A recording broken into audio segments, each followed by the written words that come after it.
Parashá Re. Moshe ensina mitzvot. Nas últimas 3 parashiot, Moshe ordenou aos judeus escutarem Hashem. Agora ele começou a ensinar novas mitzvot. Ele também repetiu algumas mitzvot e acrescentou dinim, leis. Há mais de 50 mitzvot nessa parashá. Se você quiser conhecer todas elas, deve estudá-las no Humash. Nós aqui explicaremos apenas algumas delas. Retirar todos os ídolos de Eretz Israel. Moshe disse: Eretz Canaã está repleta de imagens e objetos de idolatria. As nações da terra construíram imagens em todas as montanhas e colinas. Há ídolos debaixo de cada árvore. Elas construíram templos, altares e matzevot, pedras para idolatria. Também plantaram asherot, árvores que consideravam sagradas. Sua primeira mitzvah é entrar em Eretz Canaã, será destruir todos os ídolos e objetos de idolatria. Vocês devem se livrar de todos eles da maneira que desejarem, quebrando-os, esmagando-os ou queimando. Não demorem. Destruam os ídolos imediatamente. Nenhum traço deles deve permanecer. Se uma cidade tiver o nome de um ídolo, mudem seu nome. Coloquem um novo nome que demonstre a inutilidade do ídolo. A mitzvah de destruir ídolos se aplica a todas as gerações. Os reis judeus que eram de Sadiquim limparam a terra das imagens que os prévios reis perversos haviam construído. É também uma mitzvah destruir os ídolos fora de Eretz Israel. No entanto, um judeu não precisa destruir as imagens de seu vizinho não judeu. A mitzvah é mais estrita em Eretz Israel, visto que ela é a terra mais sagrada do mundo. Em Eretz Israel, todo rei judeu é obrigado a procurar por ídolos e se certificar de que a terra está completamente livre de todos os traços de idolatria. Pouco antes de Pêssar, nós procuramos e destruímos o Hametz. Assim também devemos buscar e acabar com todos os ídolos em Eretz Israel. Eretz Israel é o lugar onde repousa a Shekinah. É como o palácio de um rei. Um servo ousaria erigir uma estátua do inimigo do rei dentro do próprio palácio? Construir um ídolo em Eretz Israel é exatamente a mesma coisa. Não poderia haver crime pior. Todo aquele que tiver poder para isso deve fazer de tudo para destruir os ídolos e imagens. Onde os sacrifícios podem ser oferecidos? Moshe continuou: Vocês não poderão erguer altares e oferecer korbanot para Hashem em qualquer lugar em Eretz Israel, mesmo que vocês não sirvam ídolos. Assim que se estabelecerem em Eretz Israel, Hashem fixará um lugar para ele. Este será o Beit HaMikdash, para onde vocês levarão suas oferendas. Somente os Kohanim poderão queimá-las. Esse quadro mostra onde os judeus trouxeram o korbanot desde a época de Moshe. Localização do Mishkan, andando pelo deserto. Número de anos, quase 40. Os judeus tinham permissão de oferecer fora do Mishkan? Não. Localização do Mishkan, Gilgal. A primeira parada em Eretz Canaã. Número de anos, 14. Os judeus tinham permissão de oferecer fora do Mishkan? Sim. Localização do Mishkan, Shiloh. Número de anos, 369. Os judeus tinham permissão de oferecer fora do Mishkan? Não. Localização do Mishkan, 9. Número de anos, 13. Os judeus tinham permissão de oferecer fora do Mishkan? Sim. Localização do Mishkan, Givon. Número de anos, 44. Os judeus tinham permissão de oferecer fora do Mishkan? Sim. Localização do Mishkan, primeiro Beit HaMikdash em Jerusalém. Número de anos, 410. Os judeus tinham permissão de oferecer fora do Mishkan. A partir desse momento ficou proibido oferecer korbanot fora do Beit HaMikdash. Porque às vezes os judeus tinham permissão de oferecer fora do Mishkan? A Torá não nos fala. Possivelmente, enquanto o Mishkan estava em Gilgal, Hashem considerava que os judeus estavam ocupados demais para viajar até lá, visto que era época de conquistar e distribuir a terra. Viajar era algo perigoso. Oferecer sacrifícios fora do Mishkan também foi permitido enquanto o Mishkan ficou em Gilgal, Nov e Givon, já que ele permaneceu nesses lugares por pouco tempo. Por outro lado, durante o período em que ficou em Shiló, isso era proibido, visto que Shiló era mais permanente e similar ao Beit HaMikdash. Quando todos os nossos corbanotes são trazidos para um único lugar, isso nos ajuda a acreditar em um só Hashem. Isso força os judeus a visitarem o Mishkan ou Beit HaMikdash, o que o ajuda a aumentar seu temor a Hashem. Visitantes ali também viam milagres que fortaleciam sua emuná. Os judeus trazem seus corbanotes para Yom Tov e o Maaseh Sheni e de seus frutos para Jerusalém. Nossos sábios nos contam. Milagres no Beit HaMikdash. Eis aqui alguns dos milagres que aconteciam no Beit HaMikdash. Todas as noites, os Kohanim queimavam o restante da carne e gordura dos corbanotes no Mizbeach. Algumas vezes havia muito que queimar. Restos de carne ficavam no Mizbeach por 2 ou 3 dias sem refrigeração. Normalmente, se mantemos carne à temperatura ambiente por apenas um dia, ela já começa a estragar.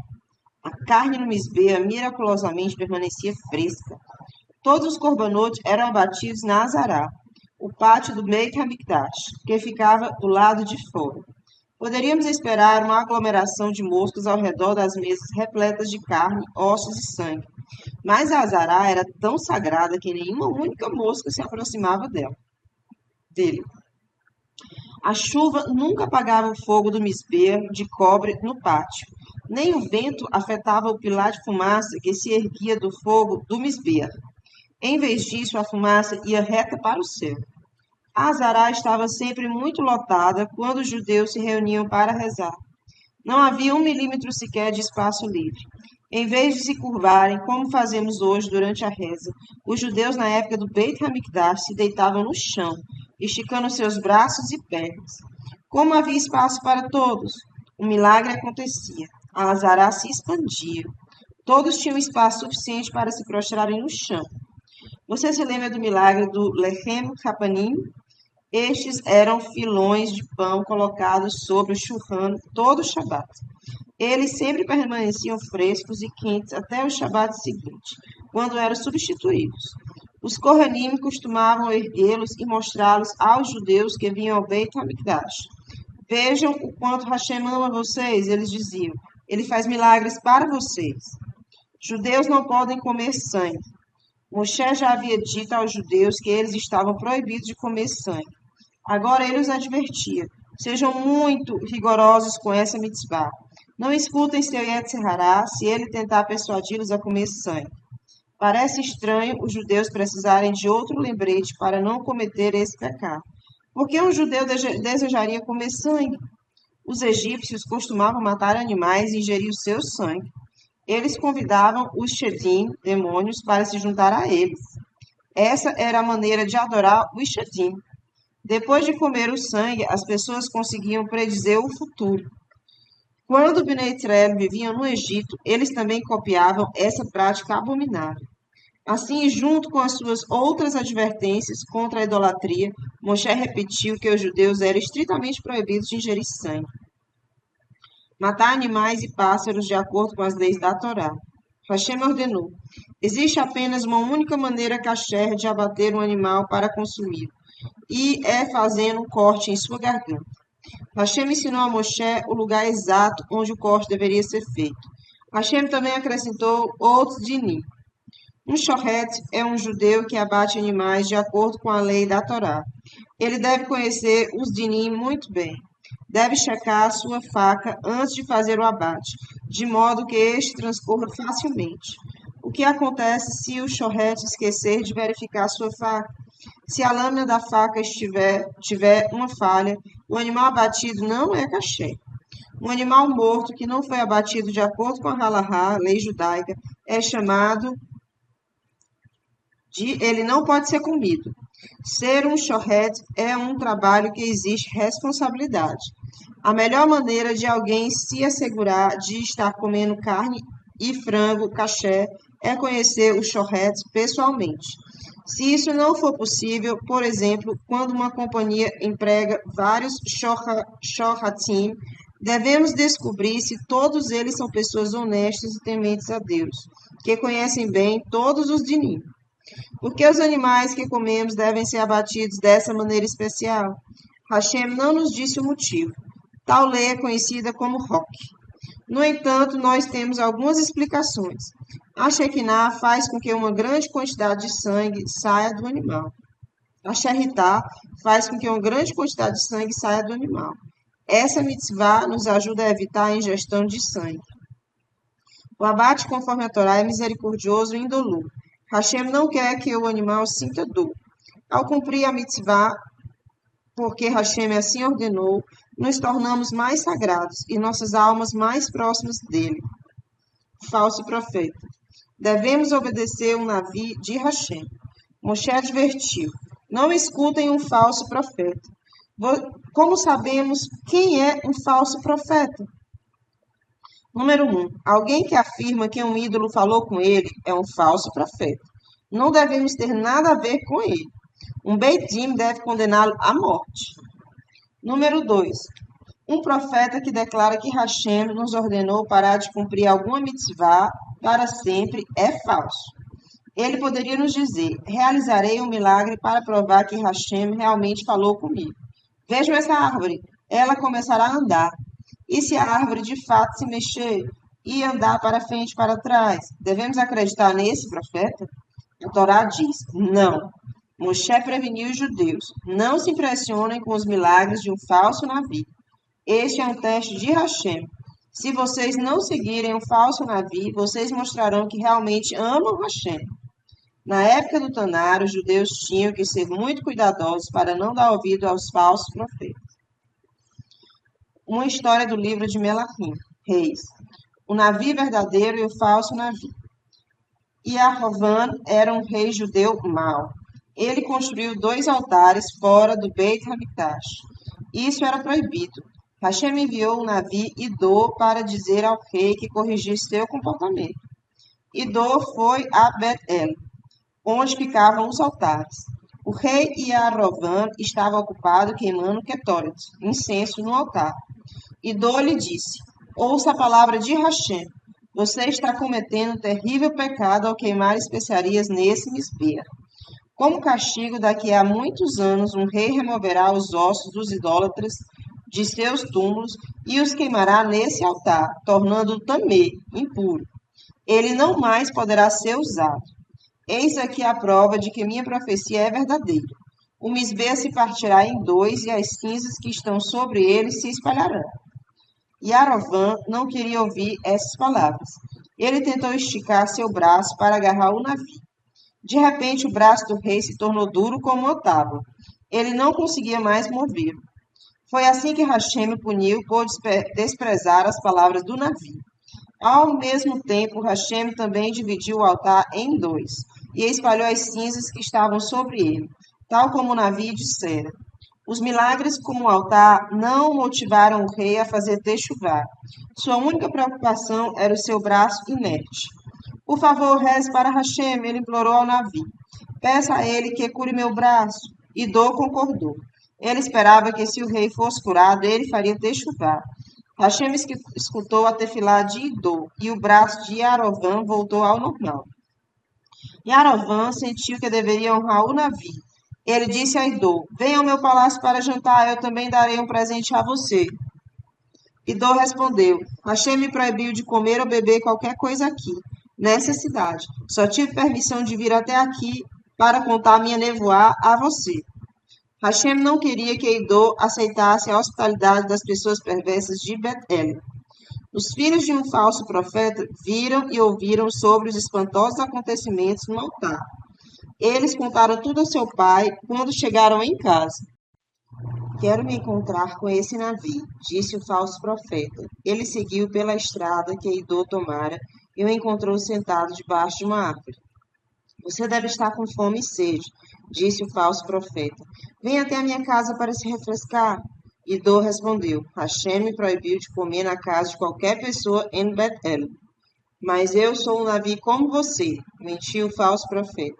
O anjo de Hashem me ordenou: leve Idô até sua casa para ele comer e beber. Agora Idô pecara, pois acreditou em um falso profeta. Ele não investigou se o homem era ou não um navio verdadeiro. De fato, Idô não devia escutar nenhum navio, verdadeiro ou falso. Ele ouviu claramente de Hashem ordenando que ele não comesse em lugar nenhum. Somente Hashem poderia anular essa ordem, falando diretamente com Idô. Idô desobedeceu sua própria nevoá. Nesse caso, o navio merece ser punido por Hashem com a morte. Eles comeram uma refeição juntos na casa do falso profeta. Algo estranho aconteceu enquanto comiam. Hashem falou com o falso profeta. Eis que ele ouviu. Idô não escutou a ordem de Hashem e comeu nessa cidade. Diga-lhe que ele não será enterrado com seus antepassados.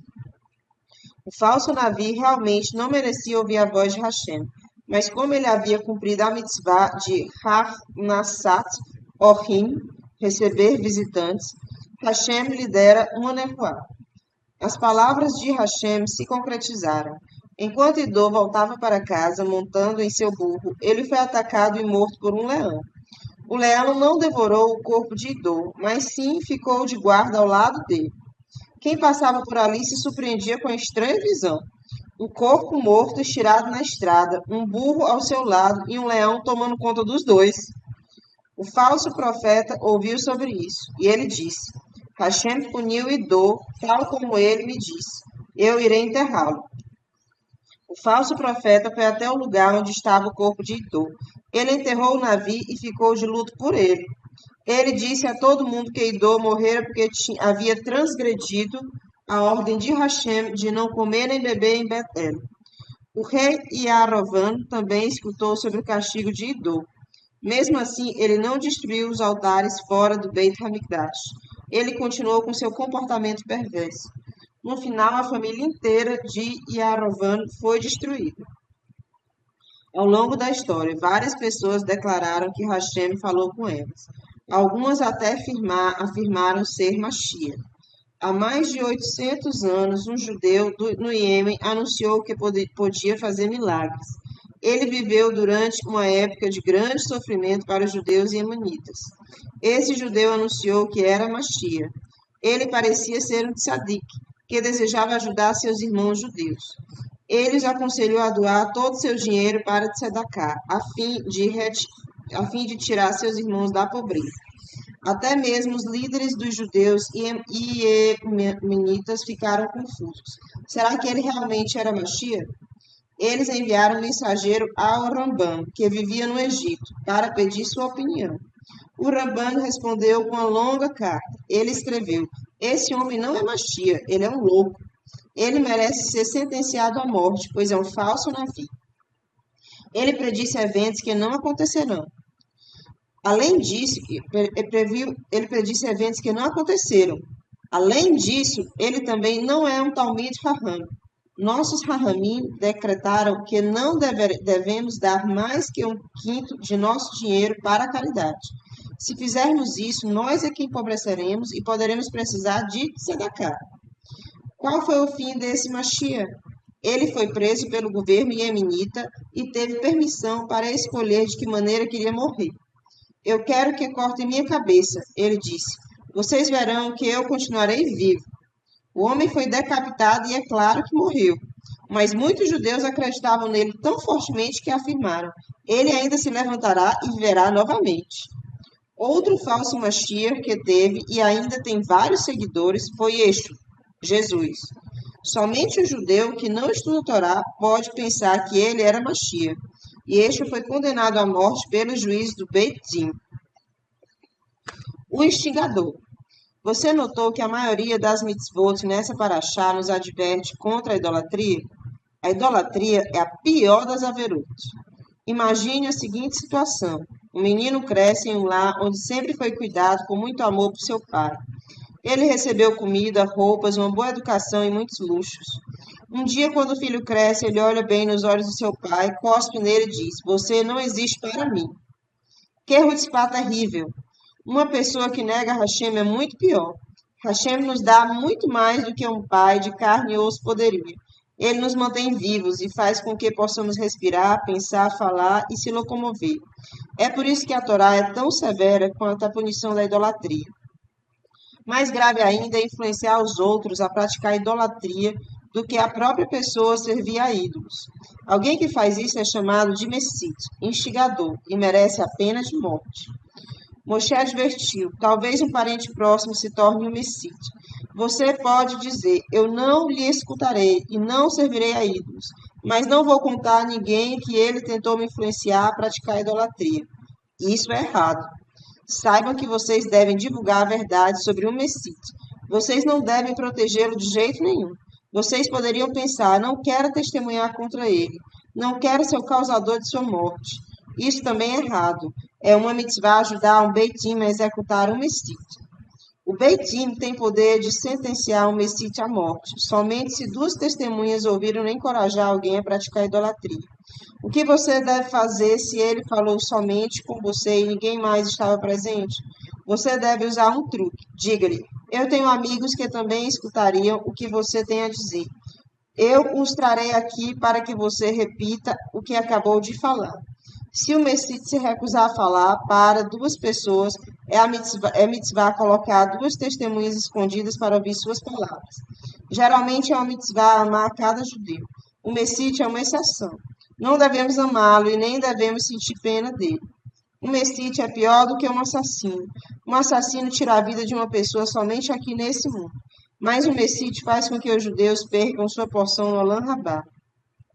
Um Messite frequentemente esconde suas verdadeiras intenções ao tentar persuadir as pessoas com palavras amáveis e gentis. Devemos tomar cuidado para não sermos enganados. Os missionários são alguns dos Messiim de hoje em dia. Eles conseguem convencer judeus que são ignorantes e às vezes pobres a abandonar a Torá. Uma boa maneira de lutar contra esse Messiim é dando dinheiro de tzedakah a instituições que salvam os judeus das mãos dos missionários. Uma cidade judia que adora ídolos. Moshe continuou com o assunto de idolatria. Pode acontecer que a maioria dos judeus de uma cidade seja persuadida a servir ídolos. Se os judeus do Sanhedrin ouvirem sobre isso, eles devem checar se o relato é verdadeiro. Se testemunhas confirmarem que a maioria dos moradores realmente pratica idolatria, a cidade e tudo que há nela deve ser destruído. Ela é chamada de Ir Hanidahat, uma cidade que foi persuadida a adorar ídolos. Todos aqueles que serviram a ídolos serão condenados à morte pelo Beit Din. Quem não pecou deve abandonar a cidade. No entanto, quando a cidade for destruída, suas posses serão destruídas também. Ninguém tem permissão de usar nada daquela cidade. A cidade nunca mais será reconstruída. Quando ela for queimada, isso será como se vocês tivessem oferecido um korban a Hashem e sua ira será aplacada. De acordo com alguns de nossos Rahamim, nunca houve uma Ir Hanidahat e jamais haverá uma. É impossível preencher todas as condições. Ainda assim, a Torá ordena essa mitzvah para nos ensinar quão horrendo é o pecado da idolatria. Animais kasher e não kasher. Em Parashá Shemini, aprendemos que os judeus podem comer animais e peixes somente se estes tiverem dois sinais mostrando que são kasher. Você se lembra desses animais? Moshe agora repetiu essas leis. Ele também acrescentou novos dinim e advertiu novamente os judeus a não misturar carne com leite. Moshe também ordenou a Bnei Israel a sempre separar o maaser, 1/10 de tudo que a terra produz em Eretz Israel. O Midrash ensina que um judeu que come alimento do qual não foi separado maaser comete um pecado tão grave quanto comer carne não kasher. Maaser Rishon, o primeiro dízimo. Se vocês tiverem vinho, grãos ou azeite, vocês sempre deverão separar o maaser, dízimo, antes de consumi-los. Moshe relembrou os judeus. Se vocês derem o maaser ao Levi, Hashem os abençoará com riquezas. Nossos sábios nos contam. Nossos patriarcas deram o maaser. Quando Abraão deu o maaser, Shem, filho de Noa, era conhecido como Malquitzedek. Quando Abraão se encontrou com ele, Abraão lhe deu 1/10 de tudo que possuía. Malquisedeque era chamado de um Cohen de Hashem. Ele era primogênito de Noa e oferecia corbanotes a Hashem. Isaac também deu Maaser. Ele pesou os grãos que recolhera na terra dos filisteus. Um décimo foi dado aos pobres. É dito sobre Jacó que, a caminho da casa de Labã, ele prometeu a Hashem: eu darei ao Senhor um décimo de tudo que eu ganhar. Nossos patriarcas ainda não haviam recebido a Torá. Mesmo assim, eles já cumpriam suas mitzvot. Maaser Sheni, o segundo dízimo. Conforme aprendemos, um judeu deve separar o Maaser, dízimo de sua colheita. Ele o dá para o Levi. Depois do primeiro Maaser, todo fazendeiro tinha que separar outro dízimo de sua produção. Este era chamado de Maaser Sheni, o segundo Maaser. O que ele fazia com o Maaser Sheni? O fazendeiro e sua família viajavam até Jerusalém com o Maaser Sheni de sua produção e o comiam lá. Se fosse muito caro transportar esse Maaser até lá, ele podia trocá-lo por dinheiro, e aí levava esse dinheiro para Jerusalém. Com isso, ele comprava comida lá para ele e sua família. Por que Hashem queria que os judeus comessem Maaser Sheni em Jerusalém? A Torá explica: isso ensinará vocês a temer Hashem. Na época do Beit HaMikdash, uma visita a Jerusalém era uma experiência maravilhosa. No Beit HaMikdash, um judeu podia sentir a presença de Hashem e testemunhar seus milagres. Ele podia visitar os juízes do grande Sanhedrin, os maiores sábios da Torá de toda a nação, e ele podia admirar os tzadikim que viviam ali. Alguns desses pertenciam a um grupo chamado As Pessoas de Mente Pura de Jerusalém. Eles nunca faziam nenhuma ação antes de pensar cuidadosamente sobre ela. Por exemplo, eles só participavam de uma refeição se soubessem exatamente quem mais estaria presente. Eles se recusavam a sentar com pessoas que não fossem estudiosas de Torá. Quando um judeu retornava de seu feriado do Maaser Sheni em Jerusalém, ele se sentia tão inspirado que isso o ajudava a cumprir melhor todas as mitzvot. Maaser Ani, o dízimo para o pobre. No primeiro, segundo, quarto e quinto ano de cada ciclo de 7 anos, o fazendeiro tinha que separar o Maaser Sheni e comê-lo em Jerusalém. No terceiro e no sexto ano, o fazendeiro tirava o Maaser Ani em vez do Maaser Sheni. Esse dízimo era para os pobres, que vinham até o seu campo requerer. O cancelamento das dívidas. Moshe falou a Bnei Israel sobre outra mitzvah ligada a Hesed, bondade. Nós aprendemos que cada 7º ano é um ano de Shemitah em Eretz Israel. A terra em Eretz Israel descansa. No entanto, existe uma lei de Shemitah que precisa ser cumprida mesmo fora de Eretz Israel. Depois que passar o ano de Shemitah, um judeu que emprestou dinheiro a outro não pode mais cobrar essa dívida. Digamos que o Reuven emprestou R$ 500 a Shimon no meio de um ano de Shemitah. Ele pode pedir o pagamento da dívida até o último dia daquele ano, que é Erev Rosh Hashanah. Se a Rosh Hashanah começar e Shimon não tiver pago o empréstimo, Reuven não pode mais cobrá-lo. Hashem nos deu essa lei para nos ensinar uma lição. Ele quer que compreendamos que ele é o verdadeiro dono de todas as nossas posses e dinheiro. O que acontece se um judeu precisa pegar dinheiro emprestado perto do final do ano de Shemitah? Um emprestador poderia pensar: tenho quase certeza de que essa pessoa não conseguirá me devolver o dinheiro até o final de Shemitah. Assim posso perder meu dinheiro. Se aquele que precisa do empréstimo for pobre, ele terá dificuldades em achar alguém que queira lhe emprestar o dinheiro. Para resolver esse problema, nossos Rahamim nos ensinaram uma maneira diferente de lidar com empréstimos. Emprestadores podem pedir ao Beit Din que este se encarregue de fazer o empréstimo e recebê-lo de volta. Embora pessoas particulares não possam cobrar o pagamento após o ano de Shemitah, o Beit Din tem sempre permissão de pedir o pagamento. Dessa forma, as pessoas continuarão com o Hesed de emprestar dinheiro ao necessitado a qualquer tempo, mesmo próximo do ano de Shemitah. A mitzvah de Tzedakah, caridade. Moshe explicou: se a nação judaica inteira observar as mitzvot de Hashem, não haverá pobres entre vocês. Vocês jamais terão que emprestar dinheiro a outro judeu. nem precisarão dar de tzedaká. Mas eu sei que as gerações futuras não serão tão íntegras. Portanto, haverá algumas pessoas pobres e vocês devem conhecer as leis de tzedaká. Moshe explicou essa mitzvah aos judeus que entrariam em Eretz Israel. No deserto não houvera necessidade de dar tzedaká, porque todo judeu recebia mano para comer e tinha roupas para vestir. Eis aqui algumas perguntas e respostas sobre tzedaká. Pergunta: existem muitas pessoas pobres. Para quem devo dar tzedaká em primeiro lugar? Resposta: é uma mitzvah dar tzedaká primeiramente para um membro da família, e então para um estranho. O pobre da sua cidade vem antes daquele que mora em outra cidade, e o pobre do seu país antes do pobre de outro país. Pergunta: se uma pessoa pobre pede tzedaká uma segunda vez, devo dar novamente? Resposta: sim, você deve continuar dando enquanto ela precisar. Pergunta: quanto do que eu recebo devo dar de tzedaká? Resposta: a quantia apropriada a ser dada é 1/10. Se você quiser, pode dar até 1/5, mas não mais que isso, a não ser que você seja muito rico. Pergunta: se eu já tiver dado todo o meu dinheiro destinado a tzedaká e um pobre vier me pedir, o que faço?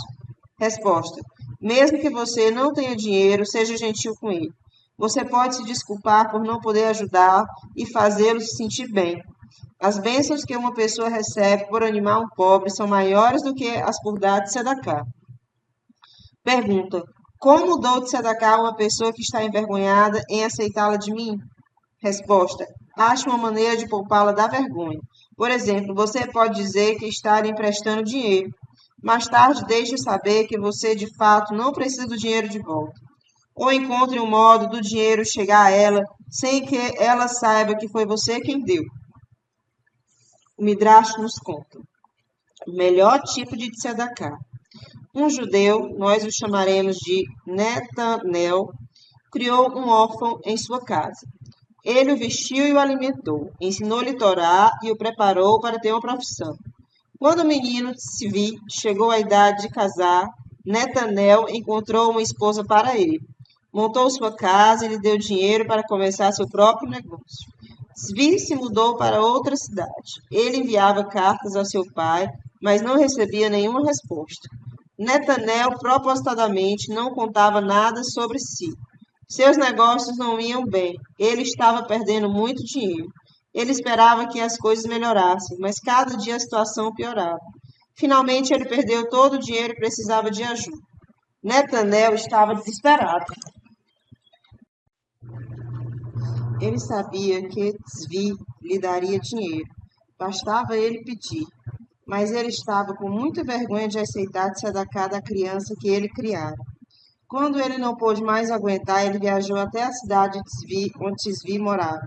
Tzvi ficou muito feliz de ver seu pai. Por favor, entre e venha comer conosco, ele convidou. Estamos tão felizes com a sua visita. Não demorou muito para Tzvi perceber que algo estava errado. Netanel não tocou na comida. Ele tentou falar sobre sua situação várias vezes, mas não conseguia. Finalmente seu rosto ficou vermelho enquanto ele balbuciava. Preciso de dinheiro, mas não sei se terei como pagá-lo de volta. Netanel esperava que Tzvi lhe oferecesse dinheiro, mas em vez disso, Tzvi murmurou: eu realmente sinto muito. Eu gostaria realmente de ajudá-lo, mas todo o meu dinheiro está investido nos negócios. Dê-me alguns dias e tentarei separar alguma coisa para você. Netanel ficou desapontado com essa resposta, mas ele não tinha outra escolha senão voltar para casa e pensar no que fazer. Enquanto isso, assim que Netanel saiu, Tzvi chamou um de seus leais serviçais e lhe disse: rápido, coloque um disfarce e vá atrás do homem que acabou de sair daqui. Leve este diamante com você. Diga-lhe que você achou a pedra em uma ruína e que precisa vendê-la. Aceite qualquer coisa que ele oferecer. E o serviçal assim fez. Ele alcançou Netanel e lhe ofereceu o diamante. Ele inventou uma história de como havia achado. Que sorte a minha, pensou Netanel. Essa pedra parece ser muito valiosa. Darei minhas últimas moedas por ela. Netanel chegou em casa. Ele mostrou o diamante a alguns especialistas. Todos concordaram que ele valia muito dinheiro. Agora ele precisava apenas encontrar um comprador. Dias depois, um comerciante bateu à sua porta. Eu sou do ramo de diamantes, ele disse. Você conhece alguém aqui na vizinhança que tenha diamantes para vender? Na verdade, eu mesmo tenho um, respondeu Netanel, mal acreditando em sua boa sorte. O comerciante examinou a pedra e ofereceu por ela um valor ainda maior do que dado pelos especialistas. O negócio foi feito. Netanel estava muito feliz. Ele nem desconfiava que esse comerciante de diamantes era outro empregado de Tzvi. Netanel investiu o dinheiro em diferentes negócios e foi muito bem sucedido. Logo depois ele enviou uma carta a Tzvi. Não se preocupe em tentar arrumar dinheiro para mim. Hashem me ajudou. Graças a Deus eu não mais preciso ser da cá. Agora minhas finanças estão bem. Ninguém ficou mais feliz com essa mensagem do que Tzvi. Ele pôde ajudar seu pai adotivo sem envergonhá-lo. Hashem recompensa imensamente a pessoa que dá de Sedaká, mesmo que nos céus tenha sido decidido que ela merecia um castigo severo. Sua Sedaká pode salvá-la. Nossos sábios explicam: as seguintes coisas podem modificar o mau decreto. Número 1, dar de Sedaká. Número 2, rezar. Número 3, fazer techuvá. Número 4, mudar o nome da pessoa e de acordo com algumas opiniões. Mudar-se para outro lugar. Uma história, o poder da tzedakah. Enquanto viajavam juntos a negócios, dois judeus passaram por um pedinte cego. Um deles deu uma moeda de tzedakah ao mendigo e se virou ao amigo dizendo: esse homem cego precisa de dinheiro. Dê-lhe algo também. Você o conhece, eu não, disse o amigo. Não acho que devo dar coisa alguma. Enquanto seguiam viagem, apareceu um homem. Para onde vocês estão indo? Perguntou o estranho. Estamos indo para a próxima cidade a negócios. Eles responderam. É para lá que vocês pensam que estão indo, disse o estranho. Vocês não irão a lugar nenhum, pois eu sou o anjo da morte. Recebi ordem de levar suas almas. Ambos os viajantes ficaram aterrorizados e caíram no chão. O anjo da morte se dirigiu àquele que acabara de dar o dinheiro ao homem cego. Você foi salvo do decreto. Hashem acrescentou mais 50 anos à sua vida. Seu amigo, no entanto, morrerá. Ao ouvir sua sentença de morte, o segundo homem ficou paralisado de medo. Finalmente ele conseguiu gaguejar. Nunca mais verei minha família outra vez. Não, disse o anjo da morte. Darei de cá agora, gritou o homem. Agora já é tarde, falou o anjo da morte. Então, dê-me um pouco mais de tempo para que eu possa louvar o Criador. Ele implorou. Como você quer viver para esse nobre propósito? Respondeu o anjo. Hashem também decidiu adicionar mais anos à sua vida. O anjo da morte desapareceu. Os dois homens passaram a apreciar cada momento de suas vidas. Eles usaram seus anos adicionais para agradar Hashem, dando tzedakah e louvando. O homem pobre clama a Hashem quando seus pedidos de tzedakah são ignorados. Hashem ouve seu lamento sofrido e pune o avarento que não deu tzedakah. A pessoa nunca deve se sentir mal ao dar dinheiro para tzedakah. A mitzvah deve ser cumprida com alegria. Aquele que dá de tzedakah ganha mais do que aquele que recebe. Dar presentes para um servo judeu. Moshe continuou com outra mitzvah de fazer hesed. Nós aprendemos que se um judeu rouba dinheiro e não tem como devolvê-lo, o Beit Din vende o ladrão como escravo. O dinheiro da venda paga seu roubo. O servo judeu serve a seu mestre por 6 anos. Depois disso, ele é liberado. Moshe ensinou: quando o seu servo judeu for embora, você deve lhe dar carne, pão e vinho. Nossos sábios estabeleceram a quantidade exata de cada coisa que deve ser dada ao servo judeu. Hashem ordenou essa mitzvah como uma bondade com o servo judeu. Quando o servo é liberado, ele não tem nenhum dinheiro. Nesses presentes, ele tem meio de começar uma nova vida. Os 3 Yamim Tovim em que visitamos no Beit HaMikdash. A Torá repete as leis sobre os homens judeus precisarem viajar até o Beit HaMikdash todo Pêssah, Shavuot e Sukkot. Ali cada judeu oferece korbanot a Hashem. O judeu é como um servo que vem saudar seu mestre e traz presentes. Infelizmente, hoje não temos o Beit HaMikdash, então não podemos cumprir essa mitzvah. Mas existe outra mitzvah que podemos observar em Yom Tov. Fique feliz, é uma mitzvah se alegrar em Yom Tov. Como cumprimos isso? Vestindo roupas especiais, comendo refeições deliciosas, dando guloseimas às crianças. Os Yom Tovim devem ser os eventos mais alegres do ano para a família.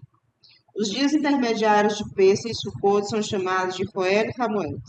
Roel Hamoed é tão sagrado quanto Yom Tov, mas também não são dias de semana comuns. Devemos honrar Roel Hamoed também com roupas e comidas especiais. Somente alguns tipos de trabalho são permitidos em Roel Hamoed. Em meio a toda a correria e preparativos que precedem Yom Tov, é fácil se esquecer das pessoas necessitadas. Moshe disse a Bnei Israel: compartilhem sua alegria com aqueles que têm menos que vocês. Guerim, órfãos, viúvas e pessoas pobres. Convide-os para sua casa ou dê-lhes dinheiro para Yom Tov. Eis aqui a história de um homem que deu de Sadakah antes de Rosh Hashanah. Uma história. A estranha conversa. Uma fome certa vez se abateu sobre Eretz Israel. Era Erev Rosh Hashanah e um tzadik chamado Rabi Yehudá estava a caminho para comprar comida para Yom Tov para sua família. Ele tinha uma moeda de dinar para gastar. Ao sair de casa, um pedinte se aproximou dele. Rabi Yehudá ficou com pena do homem. Eu darei algum jeito com comida para Yom Tov. Ele pensou, como posso deixar esse homem faminto? Ele pegou o dinar de seu bolso e deu ao pobre. Ao voltar para casa, sua esposa lhe perguntou onde estava a comida. Rabi Yehudá lhe contou que dera o dinheiro ao homem pobre. Ao ouvir isso, sua esposa ficou muito zangada. Como ela prepararia as refeições de Yom Tov? Era a noite de Rosh Hashanah, quando Hashem decide o que irá acontecer no ano seguinte. Uma estranha conversa foi revelada a Rabi Yehudá. Alguns dizem que ele a ouviu num cemitério. Outras afirmam que foi um sonho. Rabi Yehudá ouviu as vozes de duas meninas que haviam falecido recentemente. Uma disse à outra: você quer voar comigo até o céu para escutar o que Hashem decretou nesse Rosh Hashanah? Não posso ir com você, soluçou a segunda menina. Minha mãe era muito pobre para me comprar uma mortalha de linho. Por isso enrolou meu corpo em esteiras de palha. A palha não está se decompondo, e nem o meu corpo. Portanto, meu espírito não pode voar com você. Por que você não vai sozinha? E depois me conta o que ouviu? Pouco tempo depois, o espírito da primeira menina retornou. Ouvi que Hashem decretou que uma tempestade de granizo cairá sobre Eretz Israel no mês de Resvan. Ela disse: todos os grãos que foram plantados serão destruídos pelo pesado granizo. Quando terminou o mês de Tisrei, as pessoas semearam seus grãos, como de costume. Somente Rabi Yehudá não plantou nada. Qual o problema? Perguntou sua esposa. Por que você não plantou nossos grãos? Eu prefiro esperar, respondeu Rabi Yehudá. No final do mês de Resvan, ele colocou suas sementes no solo. No mês de Kislev, quando os grãos das outras pessoas já haviam crescido, uma forte chuva de granizo caiu. O granizo golpeou os talos de grãos e os destruiu por completo. Mas os grãos de Rabi Yehudá haviam acabado de brotar e ainda estavam muito pequenos. Eles não foram afetados. A família de Rabi Yehudá tinha bastante comida. O ano se passou. Mais uma vez, na noite de Rosh Hashanah, Rabi Yehudá escutou as duas meninas conversando. Vamos descobrir como Hashem julgará o mundo esse ano, uma disse à outra. Não posso ir com você, a segunda reclamou. A palha ainda está em volta de mim. Meu espírito não está ali para voar até Hashem. Vá você e depois me conte. Mais tarde, Rabi Yehudá ouviu o relato da primeira menina. Esse ano Hashem decretou que um vento quente secará tudo que foi plantado no final do mês. A maioria das pessoas se lembrava do granizo do ano anterior. Por isso, elas esperaram até quase o final de Mar Shavan para plantar. Rabi Yehudá, no entanto, plantou seus grãos logo no começo do mês. No final de Reshvan, houve um vento do deserto, forte e seco, que destruiu as plantas recém-semeadas. Mas os talos de Rabi Yehudá já eram grandes e fortes. Eles resistiram ao vento. Agora a esposa de Rabi Yehudá entendera que seu marido tinha algumas informações secretas. Como você sabe quando deve plantar? Ela perguntou. A princípio, ele não quis lhe contar, mas ela insistiu tanto que ele acabou por revelar as estranhas conversas que ouviu. Pouco tempo depois, a esposa de Rabi Yehudá teve uma discussão com a mãe da menina que havia sido enterrada em volta da palha. Sem pensar, ela gritou: quem você pensa que é? Você nem deu um enterro decente à sua filha, você a enrolou em esteiras de palha. No Rosh Hashanah seguinte, Rabi Yehudá esperou ansiosamente para ouvir as vozes familiares. Quando a primeira menina disse, vamos descobrir o que Hashem decidiu para esse ano, sua amiga respondeu, melhor não. Coisas que deveriam ser mantidas em segredo estão sendo ouvidas entre os vivos. Quem sabe quão rico Rabi Yehudá poderia ter se tornado por causa de um dinar que ele dera de tzedakah. Sua esposa estragou tudo ao brigar com a sua vizinha e revelar o segredo.